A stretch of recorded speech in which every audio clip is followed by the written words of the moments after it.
نماز میں دعائیں مانگنا سیکھو. ہم دعا نہیں مانگتے، دعائیں مانگنا سیکھو.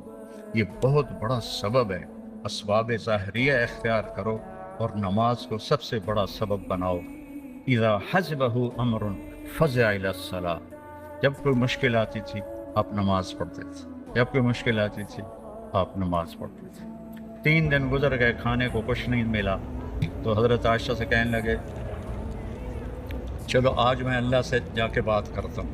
مسجد میں گیا، نفل شروع کر دیا. ایک ستون کے پیچھے 2 نفل پڑھتے، پھر سلام پھیر کے دوسرا ستون، اللہ اکبر، پھر سلام پھیرا تیسرا ستون، اللہ اکبر، پڑھے جا رہے ہیں. اتنے میں حضرت عثمان آئے. اماں جان اللہ کے نبی کہاں ہیں؟ ان کا 3 دن سے فاقہ تھا، اللہ سے مانگنے گئے. تو ہزاروں قطار رونے لگے، مجھے کیوں نہ کہا، عبد الرحمن بن عوف کو کیوں نہ کہا، ثابت بن قیس کو کیوں نہ کہا. یہ سارے مالدار تھے.